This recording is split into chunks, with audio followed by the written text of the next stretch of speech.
The brief origin story with Kin is that Corinne, a local lady with a family, lived in the borough, battled brain cancer and breast cancer for 35 months, ended up passing in November of 2020. And while she was going through her treatment, she had this idea, she'd been going to different places to get services during her treatment, and she said, wouldn't it be nice if there was one place that you could go, and it was all under one roof, and it was free, and there was no barrier to entry, and the caregivers could be taken care of. And she kind of outlined like what this place might be. And then she told her friend Alyssa. Alyssa wrote it down. Corinne ended up passing. I never met Corinne. Kristina never met Corinne. And we got a direct message on Facebook from Alyssa saying that this is our friend and this is her idea. And she cited the people that did Pine to Pink to see if they could make this become a reality. So that was what we were introduced to. That was something obviously we wanted to give our attention to, but at the same time, we had a day job, we had 2 kids. I was running Pine to Pink on the side of all of that, which we've raised money for local breast cancer patients to the tune of almost $250,000 now. It's been really successful and amazing. And I guess that's what turned Corinne on maybe giving this task to us. So all we said was, I'm very local and community focused, and I said, let's just take the temperature read of the community and see if they could support something like this, because it's meant to be by the community, for the community. And so we put a press release out. We did a speculative budget, figured it would cost about $250,000 a year to run this place. And we put the press release out in February of 2021. And by July, we had over $200,000. So that was our, the community had spoken, we could do this, let's do it. So I tend to move quickly, and I'm not bad with kind of putting packaging, as I say, putting pieces together to make things happen. And so with the help of Kristina and Alyssa, we found the location, we renovated the location, and we onboarded our first patient December 8th. So if you can imagine the timeline, within 10 months, we went from the idea of a center on a computer and a press release to standing in a cancer center, never having done any of this before. So it was overwhelming. It can only really be done because I called on the community and they stepped up, and during a pandemic, during a time where you can't get people to come and change your faucet out, and they were building welcome centers and building kitchens and renovating this place. At the same time, we wanted to make sure that we were in keeping with what Corinne wanted. So Alyssa was a big part of making sure that we were doing that. And the other part is we wanted to find really good people to care for the people that came here. So we could be a really nice, calming, restorative place with beautiful furniture from Hendrickson's. But if we didn't have the caregivers, we're kind of dead in the water there. So we started meeting people, and it was all word of mouth, and it was all friends of friends, and people from Cancer Treatment Centers of America and other places started hearing about us and calling. And we now, I'll skip ahead because we have to talk a little bit later about the nuances of everything that's gone on, but we have 39 practitioners and instructors that volunteer their time to work here. We've got 150 patients and caregivers. We're moving full steam ahead. We're in all the hospitals. So when you're newly diagnosed, if you're at Grandview or Trinity or Fox or Penn or Jefferson or Doylestown, you get a little slip that says, welcome to Kin, and you can come here and have free services. So we're getting between 1 to 3 people a week new. So it's a matter of if we build it, will they come? And, oh yes, they are. Now, how are we going to expand and keep up with it type of a situation.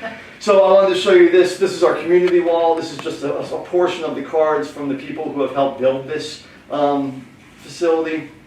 And it's been pretty amazing to watch people step forward to do really big projects for us. We have a welcome center. We sell local makers items, so we try to get people that are local makers. They make stuff for us, and we sell them here, and we get a kickback from the sales to the center to help pay some bills. Then through this door,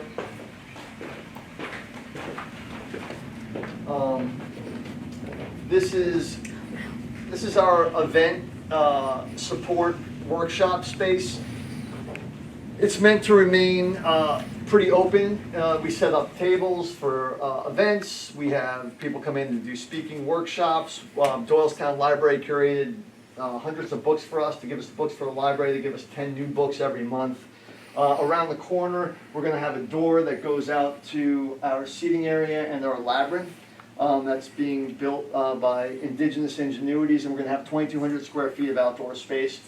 So, you know, the therapy of being outside, the therapy of walking in a labyrinth, the therapy of tending to, you know, plants and the like, that was the motivation there.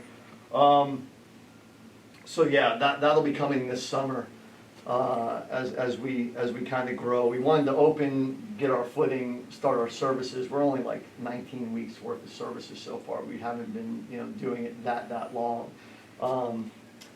And we also have family nights, and we haven't done one yet, but we're going to bring bands in and put them in that corner and have family and date nights. The idea being that, you know, if you're immune compromised and battling cancer, you can't go out to a bar necessarily, but this is a safe space where they can come and hang out and have a good time.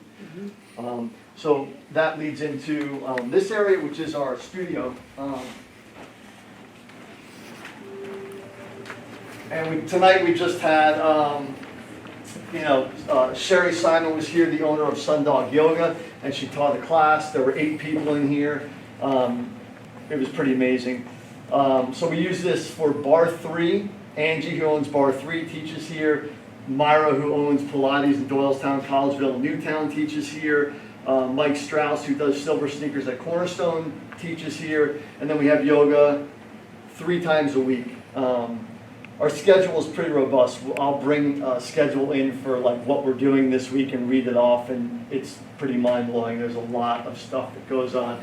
We have a sweet spot of like 9 a.m., 9:30 to about 3. That's where people kind of have the most energy, and so that's when I said early on, we're not going to dictate to people. We're going to listen to what the needs are and, you know, mold to that. So we're just listening, and we're doing what we, you know, think is going to be best based off of what people tell us and what they need. That's why we don't even have hours on the door. I just, you know, we're open when we need to be open. When I first saw the space, they showed us just this half. That half was a Pilates studio, and I was like, well, this is nice, but this isn't like a center. This is more of a, you know, therapeutic, you know, living space, waiting area, and the practitioner's room. So when they said that we could have that side too, we cut a hole in the wall, and there was a Pilates studio, and they moved to another part of the center, the complex here, so we were able to have the whole 5,000 square feet. We have a kitchen. The obvious need for the kitchen is for nutrition and cooking programs, but also it's the nucleus of any home, and we want this to be homey, so people hang out in the kitchen. That's just what they do. It's fantastic. Just to give you a taste of like the community, Tom Adams did the flooring, Marble Sourcing did the countertops, J.R. Maxwell did the kitchen, Nickham Schneider gave us the electric, Vandergrift gave us the appliances, Chef Kelly from the Doylestown Farmers Market bought our induction burners. Greenleaf Studio gave us all the interior plants. It was a connection between a lot of people to make this stuff happen. And our program that we're doing, we have one Monday night. We pair a local chef with our dietitian. They come up with a dish. They make the dish in front of everybody. They give everyone a sample. And then Organins is a partner of ours. And we get all of our organic food donated for free for the cooking demo. But then we also give everyone the raw materials to go home and replicate the meal. And the program's been very, very popular and awesome. And this week we're doing good gyro out of New Hope. They're coming in. Mediterranean food, notoriously good, healthy, you know, food. Yeah. So again, Hendrickson's, all the furniture, all the decor, all the painting, the artwork, and then the other thing to think about as I show you around in here is like that air purifier and all the little trinkets and whatnot that you see around, everything down to the trash cans in the practitioners' rooms. We started a registry because the thought was, how come a baby shower could have a registry? Why can't the nonprofit? I have a bunch of stuff that we need that I don't want to spend money on. So we started, and we put 268 items, and probably close to over 200 now have been purchased by the community. Everything from a trash can to little $1 plastic succulents to a $5,000 bed that I'm going to show you in the massage room. So it's been amazing. It's literally like we find a need, we do a Facebook post, and we get DM'd, and 2 days later it arrives. It just happened last week. We needed a gaming table for Marjan, and someone bought us a gaming table. And now we had some ladies playing on it today. So back here, I always like to do dramatic. Come on back here and I'll show you around. This is the first time I'm seeing this rug. Hendrickson's delivered a rug today. It's nice. It matches. Great. To do this all in here. Yeah, I know, right? So this is our therapy and support, our counseling room, and we wanted to make sure that we had a nice space where you could shut the door, be comfortable. A therapist could sit with one person or a family or a husband and wife, and choose the couch or the table. And we utilize this room constantly. And if people are having conversations out there and it starts to get private or personal, they can come in here, shut the door. And a lot of times too, my office is off the studio, so Kristina and I will be working in there. We'll get booted out because there's a session and we come and work in here. So it's multi-purpose, this room. But and we have 2 counselors now. One, Eleni Pappas from Newtown, and the other, Robin Pepe from Doylestown, that comes in like weekly to meet with people. This one is our massage suite we do massage, we do oncology massage, we do facials. And you can see this is like a state-of-the-art oak wood bed. It's super thick and all automated and articulated and every other attated that you need. Then Kristina had the idea. We were at Dublin, the square in Dublin, and she saw a mural, and we saw it was Emily Hartung. So I tell my kids, like, there's no that you're not able to get over. So we don't have a problem asking for everything and anything. It's not for us, it's for the community. So, there's just no shame there. And it's great because we get a lot of yeses. And Kristina emailed Emily Hartung and said, can you do a mural with wildflowers and add a splash of color? We have a gray area we want to, and she gave her this saying. And she came here on the Saturday and spent 7 hours and made this for us. So this is a bigger room. Maybe we can all kind of get in.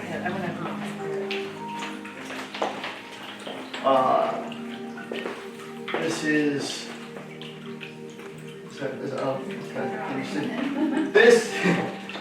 acupuncture and chiropractic. So a lot of times our acupuncturists will actually use 3 rooms, set needles, and bounce between the 3 rooms. And nice natural light. We have the butterfly and the saying. Our friend Megan, who's a local tattoo artist, came and she's doing throughout the center. She's doing these paintings. We had a lot of wall space, and we didn't want to just get pictures. And we thought this would be a nice personal touch. So we're doing that. So that's this room, and then the final room. You all can peek in there. It's Reiki and acupuncture, or Reiki and reflexology. And so,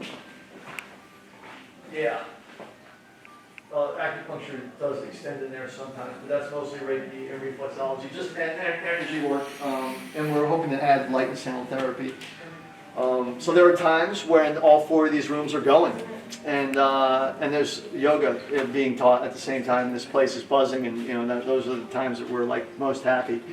And we encourage people, like, don't just come for a service. We're saying, someone said this is kin club. This is their home away from home. Get out of your house, get out of your head. Come here, read a book, get a tea from the larder who gives us unlimited free tea, and sit and put your feet up and be here for an hour or 2 on a Tuesday. And people are starting to do that, so it's neat. I get to sit there on the other side of the wall, sometimes at the reception area, and hear people talking, then you hear numbers being exchanged, then you hear people going out to lunch together, so it's happening the way we had kind of hoped.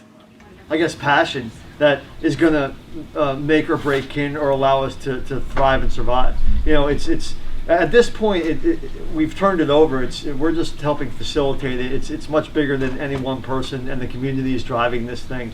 And we are finding that there's a lot of people that have been touched by cancer in one way or another, and they want to find a way to give back. And I think, you know, we're ingrained with the local aspect of things, and we started that with Kind to Pink, and it really is about helping people within our backyards. You know, there's a million great charities and there's a million great nonprofits doing unbelievable things, but you know, it's very important for us to inspire the community to work together, give, and help each other, because you never know what side of the coin you're going to be on and when you're going to need when you know you have needs, or when you know someone that has needs. And so it's kind of a never-ending situation that we're in, but it's kind of unfair to be in the position that we're in, me, Beth, and Kristina, because everything is filtered, and anyone that comes through our door is amazing.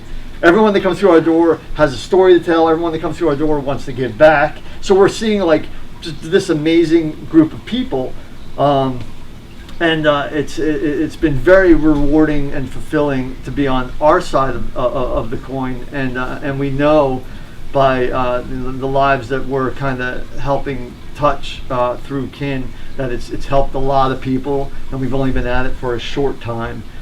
So what the future holds is anyone's guess. We didn't think that we would be doing this. Our paths were not chosen by us. We just kind of were open to going for it and following. Kind of Corinne's summoned us, and she determined our fate in a way. So yeah, it's overwhelming. Gotta be honest. Yeah. Amazing.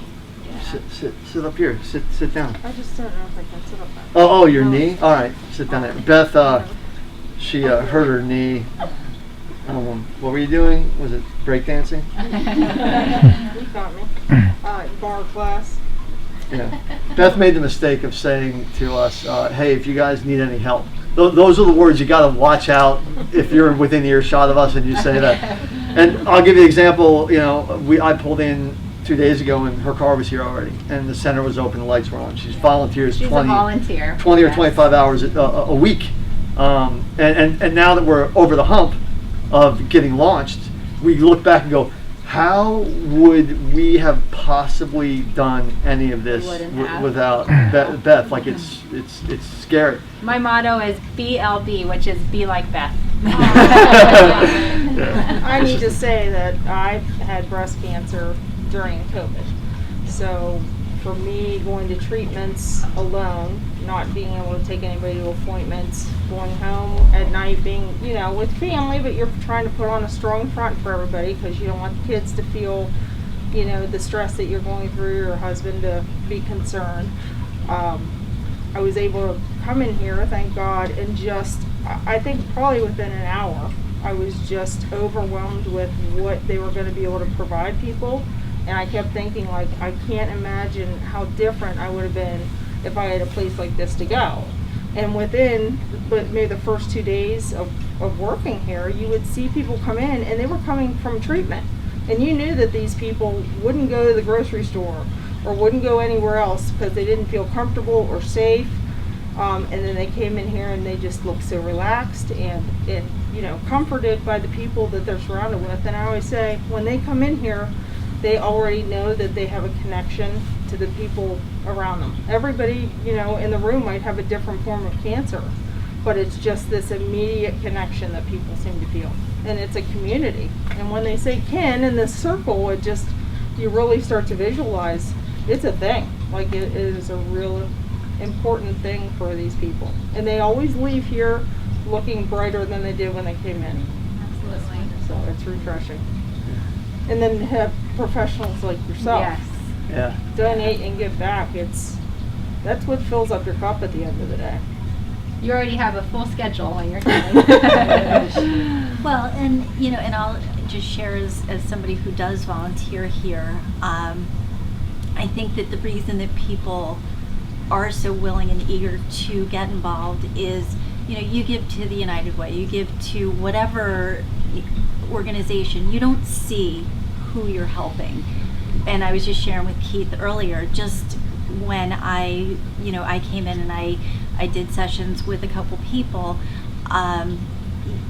you heard their stories. You knew that you were impacting someone's life directly and immediately and profoundly, and it just what you're doing here and how you're helping these people maybe sleep better tonight, or maybe not be as nauseous, or maybe whatever it is that they need, they're getting it here, and knowing that you're giving that to somebody it's just so rewarding. And I think that that's why people are so eager to step up, because they see it's a real person that you're impacting. It's not just you're giving money to something and you have no idea where it's going. Yeah, it's like when we started Pine the Pink, one of our things was writing that check. It was ethereal, You wrote it and it felt good for a minute, but who did it help? When did it help? How did it help? You never knew. And that was one of the things that I thought was cool about trying to really focus on the local, and that was being transparent and being able to, when I with Pine the Pink, when we launched in the next year, and we're kind of launching Pine the Pink, the first thing I talk about is the results from last year, and I go through and tell everybody that we raised $90,000, and here's exactly where it went, how it was spent, who it went to, who's benefiting it, how many people were benefited, and then we do like a blog post, and we kind of break it down, and so everyone can see like, oh, okay, I get it, I can see how that is impactful, and that's fantastic. So even before we had a brick and mortar, that was our MO, was always just like, make sure that it stays local, make sure that we're transparent about how it's being used, and go from there. So we just took that kind of those principles and that mantra and turned it into to kin, and off we go. Amazing. So for someone to come here, what is the process? Do they just walk through the front door, or do they but do they fill out an application, or what is the protocol of sorts? Yeah, usually they send a submission form through the website, and then I'll reach out to them, introduce who we are, tell them a little bit about what we offer, and then we really encourage people to come in and take a tour and meet with us, and then we tell them all about the services that we offer, how you register for the services. And then from there, we usually try to, tell them to download the app, and then that's where they can register, and then off they go.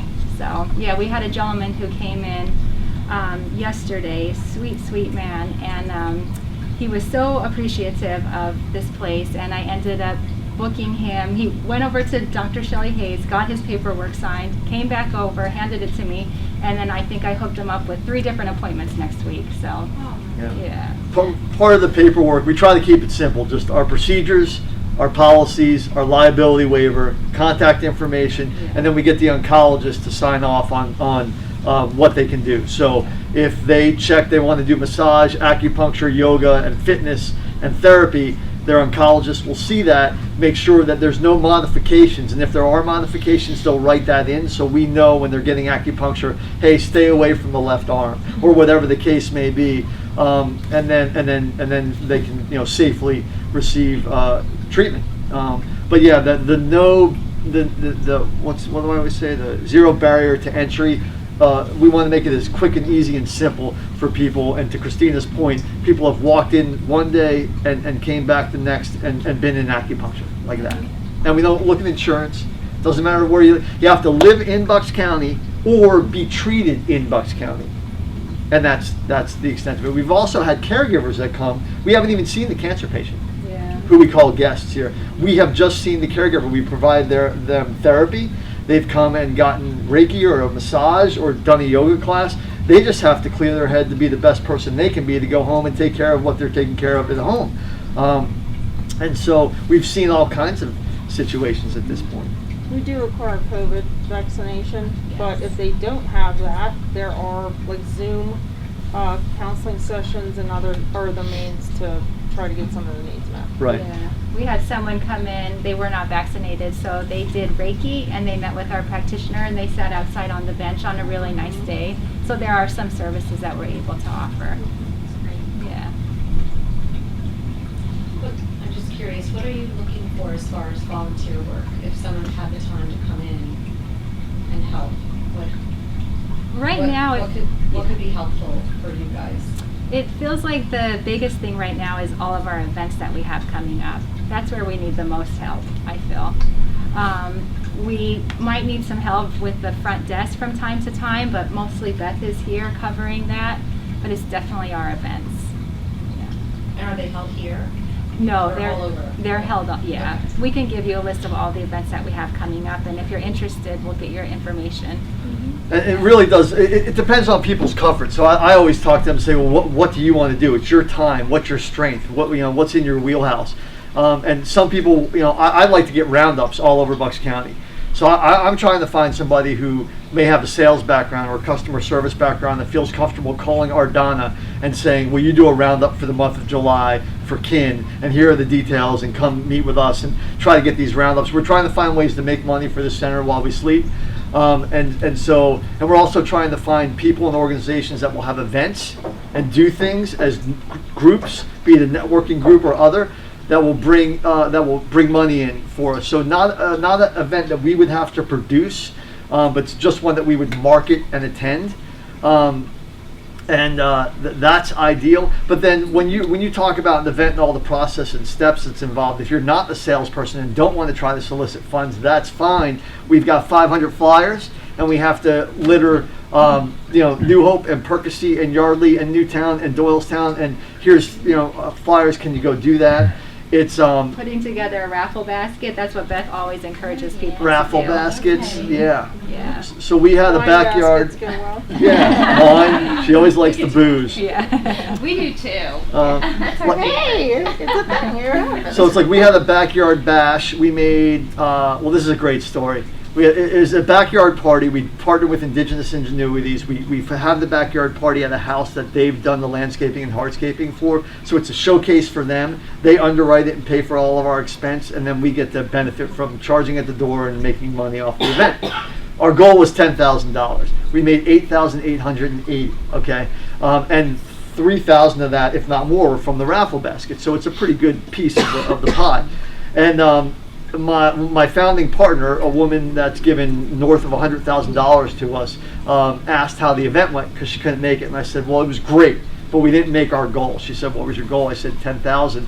And then 3 days later, I got a $5,000 check in the mail, and it just said, what was it? It was like so we made $13,500. She goes, congratulations, you exceeded your goal. and I'm just like, good night. I should have told her our goal was 70 grand. I blew it. But yeah, so we have stuff coming up. We have a block party in Doylestown during one of the street closures. We're having a fitness event through Bar 3. We're having another backyard bash coming up. We got someone donated a barn to us, a renovated barn, to have an event that we're trying to figure out what to do with in November. We're going to have a gala come February, and we're trying to get the pieces to that together. So a lot of event and fundraising stuff. Not so much day to day in here because we kind of have the staff that are able to kind of handle that at the less moment. bodies physically in here sometimes is better. Yeah. That's the hard part. I mean, yeah, we definitely have people who want to help.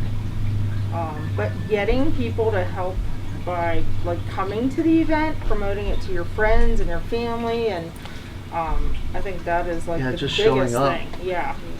And then we need help setting up, we need help breaking down. So it's the publicity of the whole thing leading up to it, and then showing up, and then potentially helping the day of, and then before and after the event helping in that regard. We have a list of volunteers that, if that's something you're interested in, we can add you to it that way. Like, we have an event coming up, we're looking for people who can be at a t-shirt sale table, and, people who can help us with raffle tickets and registration, or maybe serving food so we can ration things a little better, and serving wine, stuff like that. That's helpful, huge. And I think that a lot of it was just figuring things out, these first few events that we had, just to figure out what we really do need to be asking for. Because there's a lot of people who want to help, but it's hard sometimes because you don't even know what tasks to to give them, Right. you know, so it is nice to know that there's people who want to help them. For larger events that you have, I'm part of a few committees for the Indian Valley Library. We have found, and my boys are both Boy Scouts, we have found that recruiting them for setup and cleanup for events, huge help. Unlimited energy, and I like that. and it gets done. So I would say reach out to local scout troops in the area and That's nice. get some teenage boys to come help out. Yeah. And overall, as a center, you know, the people are coming. We're already in all the hospitals, and people are hearing about us through their nurse navigators and oncologists and social workers. So they're coming. It's trying to let the community know that we exist 100% through funds donated by the community, and that's our lifeblood. And it's trying to find businesses who want to invest in the community and keep things local. And it's about finding amazing practitioners who want to volunteer their time. I'm trying not to burn people out. So like we have 3 Reiki practitioners, and it's great because they can be here for a short time as opposed to trying to do a whole day, and they'll probably be around longer because of that. So we like to build our rosters kind of deep and have 3 or 4 practitioners for every bucket that we offer.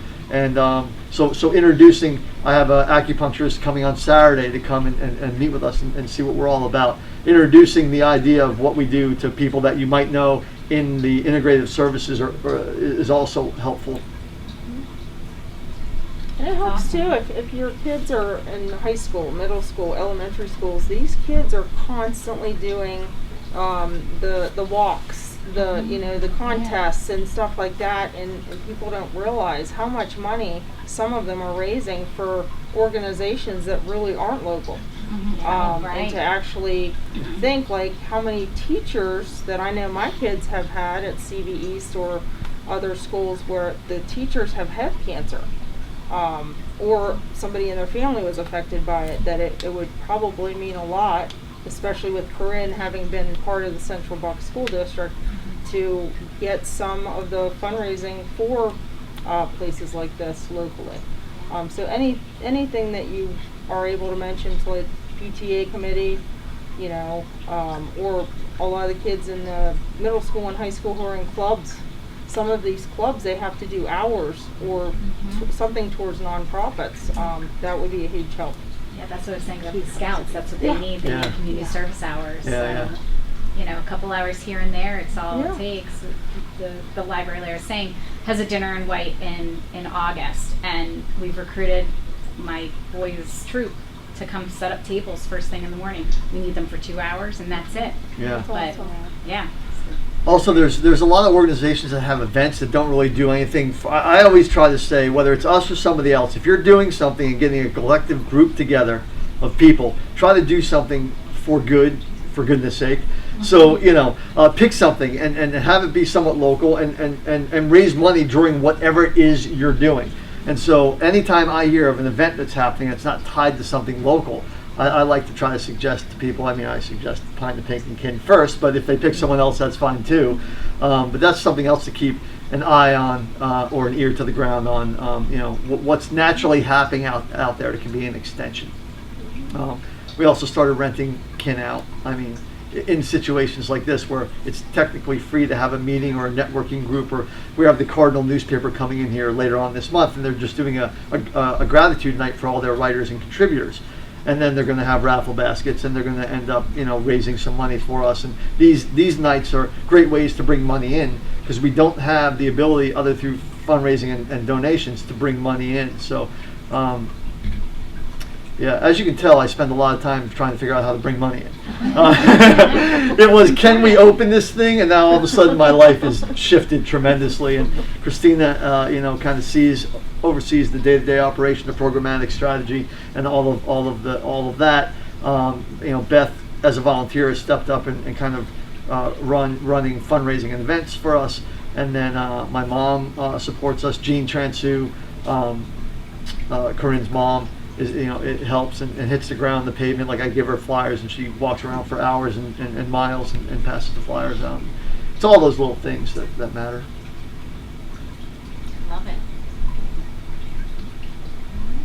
Does anybody else have any questions? This has been a wealth of information. Yeah, great. Thank you very much. Very inspiring.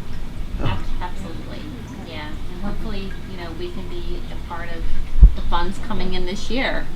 We're at it, so. Yeah, that's great. I mean, hopefully we can find ways to partner and work together. And I'm very big on everybody winning.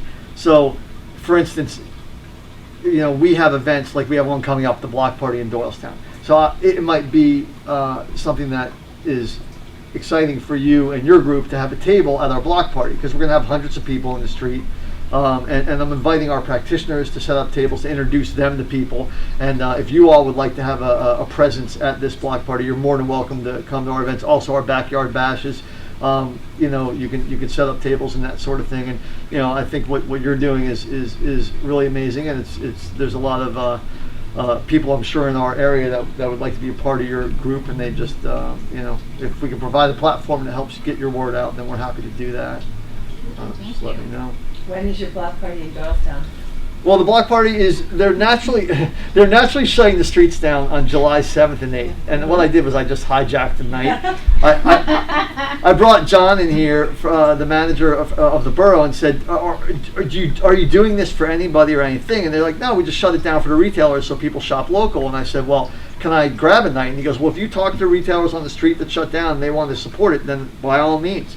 And so we did. And Evolution Candy stepped up, who's on that side of the street. And so Friday night, July 7th, we've designated as the Kin Block Party, and we just took over that bit. And we're asking, everyone's going to stay open. Everyone's going to have a raffle basket. Everyone's going to do some sort of a sip and shop or something along those lines. And we got a band, and we have cornhole, and we have balloon art, and we have all this stuff that's going on. DJs up at the Garden Bar. We have another guy playing music in front of Siren Records. And we're kind of replicating what Newtown did for Pine the Pink in October last year. And, it could be a $10,000 night if we play our cards right. But in the street, there's going to be a lot of room, so I'm inviting practitioners to set up their tables. I just want, as much kind of camaraderie as we can get for that night. That's exactly where I lived. On State? Yeah. Oh, there you go. You're going to have to tell us to keep it down. She'll be there. Yeah. Do some shopping and some sipping. That'll help. Yeah, no, I have friends in the area, so I'm just thinking that make sure that That's I great. update them as well. Yeah. Is there anything that you all saw or didn't see when you were walking around that you kind of, had suggestions on or thoughts about, or did we think of this, or have we thought of that type of anything? I'm just curious. We're so buttoned up. I'm 150% inspired. Yeah, we encourage people to come here because I don't think they really understand what it is until they come through here. Yeah. No, I've never heard of it before. Yeah. It's a shame because I'm right there. And then when you come on a day where it's bustling and you're seeing all these people, I'm just going to get the schedule and read it to you because it's Today's good. I'm all about those Be Kind shirts too. Yeah. I think it's great. So you know the story here. So Kristina's gonna plug her ears because I've told it, and she's like, oh, right already. We were called the Corinne Sikora Support Center, right? And Matt Sikora goes, Keith, 2 months before we opened, Keith, there's something that wasn't sitting right. I wasn't sure what it was. It hit me over the weekend, and the fact that Corinne's name's on that building, I think she'd be mortified by the fact that it's a Corinne Sikora Center, because it's not. It's for the community. She didn't want that. She doesn't want a monument to her. And I said, okay, we're launching in 2 months, and my social channels and my Facebook, all my stuff, all the branding, everything is Corinne Sikora, logo, everything. So we just got to do a rebrand real quick before we launch. And anyone in marketing knows, like, oh my God. And so we did it, and we worked with this company, this woman Gina and her husband Stefan, who are out of New Hope, who helped us with the branding and our name, and we did this naming thing, this exercise, and we came down to Kin, and then the circles around Kin, and the idea, and it's Kin inspired by Corinne Sikora, so she's always part of it, and Matt was much happier with that. And he was on the naming call, as was Alyssa, myself, Kristina. And when they said kin, we all gravitated toward it immediately. And the circle around is meant to be the community that's supporting you without you realizing that they're even there. And then kin is your family, and kin is the family that you meet along your cancer journey. So it was just like, whew, this is just meant to be. And the website's welcome to kin. It's welcoming. There's a wordplay, kin kind. I mean, there's a million reasons why I was right. But we had to work to get it, So this is this week's schedule, and I'll just read off quickly. Monday was acupuncture, reflexology, and this coming Monday is acupuncture, reflexology, and the cooking demonstration. Tuesday is one-on-one counseling, Reiki, reflexology, and light fitness in the afternoon. Wednesday is chair yoga, Reiki, massage, EFT tapping with Sue. Thursday is facials, very popular. Support group for caregivers. Every other week we alternate caregiver and patient, and patients we call guests. Nothing medical in here. The closest thing is our acupuncture needles. Even that, I'm trying to find a way to cloak it so it doesn't look as sterile. Support groups for caregivers: yoga, meditation with Ro, Reiki, chiropractic with Dr. Timar. Then we got one-on-one counseling, beginner Maharajan, acupuncture, and then group acupuncture. So we do acupuncture in rooms, then we get zero gravity chairs, put them in a circle, and he'll do 5 people at once, and it turns into a support group. Kristina realized, you tell the story about support group versus experience. Yeah, we were having some workshops, and they were more heavy workshops, stress management and things like that, and they just weren't being well attended. So I just, after meeting people and talking to them, I just realized a lot of people want to forget what they're going through and just have more fun and have good days. So I thought we should do more things that, like group acupuncture, where they can still be together and socialize and talk about their experiences, but in a fun setting. So, yeah, exactly. So that was great. And then gentle yoga on Friday, chiropractor on Friday, and then Sunday we started introducing weekends for people that can't make it during the week. So we'll have slow flow yoga on Sunday morning, and then Sharon comes in reflexology from 10 to 2:30, and you'll have 45-minute sessions and meet a good amount of people. Then we have a book club. Then we have laughter yoga. Somebody wanted to come in and do laughter yoga. We could not say no to that. And this Saturday we're having an open house for the community. You can leave it some flyers and that sort of thing. But this is an example. This is just 1 week. This will probably be attended by, it'll be 20 different things that will probably affect the lives of 75 people. So, yeah, it's been remarkable.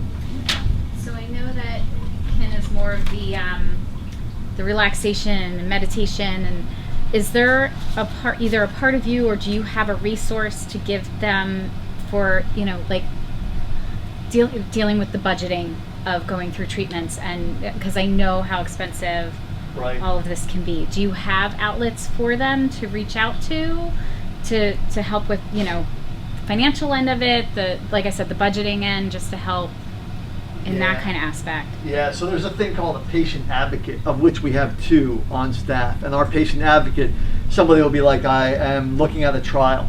I'm not sure if I want to go on the trial. Now, our patient advocate won't tell them to do it or not. The patient advocate will take the time to do all the research to let them make an informed decision. Our patient advocates will look at a bill that they get that may have been given to them, through insurance. Insurance should have paid. It didn't. He'll negotiate that for them, or help them identify those sort of financial things. There could be somebody. There's been a whole host of things that have come up that people have called us and said, "Can you help us with this?" And they're like, "We got a guy," or gal, because one's a woman and one's a man, and we connect them with our patient advocates. So that's been great. Then we also have resources on the website, like we can get lasagnas sent to your house for free. We can set you up over at what used to be the Gilda's Club, or Unite for Her for integrative treatment. So if you're not getting enough here, well, leverage them and us. Then you know what I mean. And I just because this is such a relaxing atmosphere. Yeah. And that's such a heavy topic. It's heavy. I wouldn't want to bring that down here. Yeah, You know what I mean? and a lot of that stuff has been done out of kin or on the phone. Sometimes they'll meet one-on-one in the room, but in our counseling room. But yeah, the idea would be that if we don't do something to help them, we find resources to help them. that's the MO. We would never just be like, we can't help you with that. Right. I think just being here sometimes some of the top resources are the people they're surrounded by. Yeah. Even we have one of the guests who struggles because she's lost her husband a couple years ago, has a trach, so talking is even difficult, which I'm sure socially she kind of shut down for a while. Came in here and she's been attending different things and kind of has this little network of people that are seeing that she just needs the support, and took her out to lunch the other day because she said she was hungry and really wasn't doing anything, and that instant support, and you can just tell that she needs to be surrounded by people. And even I talked to her the other day and suggested a few like community type groups and stuff for her to get involved in, because you definitely wanted to extend out of here, because this isn't forever. I mean, that's the reality is, up to a year after their treatment, this is where they come. But the hopeful idea is that they are connecting and creating relationships, so when they leave here, those are lifelong relationships for them. Yeah, we have a lot of metastatic friends too, and the metastatic can have an open-ended, admittance to kin. From a hospital standpoint, which has been cool, everyone's been through here for the most part. For a tour, they brought their cancer teams down, they brought their nurse navigators, their oncologists. They've been very invested. Fox Chase and Grandview at the moment provide funds for the center, and also resources and materials, marketing help, expert help. If there'll be times when I won't have an answer for something, and I'll be able to literally call somebody and get an answer within 5 minutes that might have taken somebody else a long time to figure out. So that network has been really amazing. We've had even oncologists come in here from Jefferson and spend 2 hours. The guy says, I've been referring people to you, but I need to see who you are and what you do before I'm comfortable. And so he spent 2 hours on his day off to come here and see what we were up to, which is great.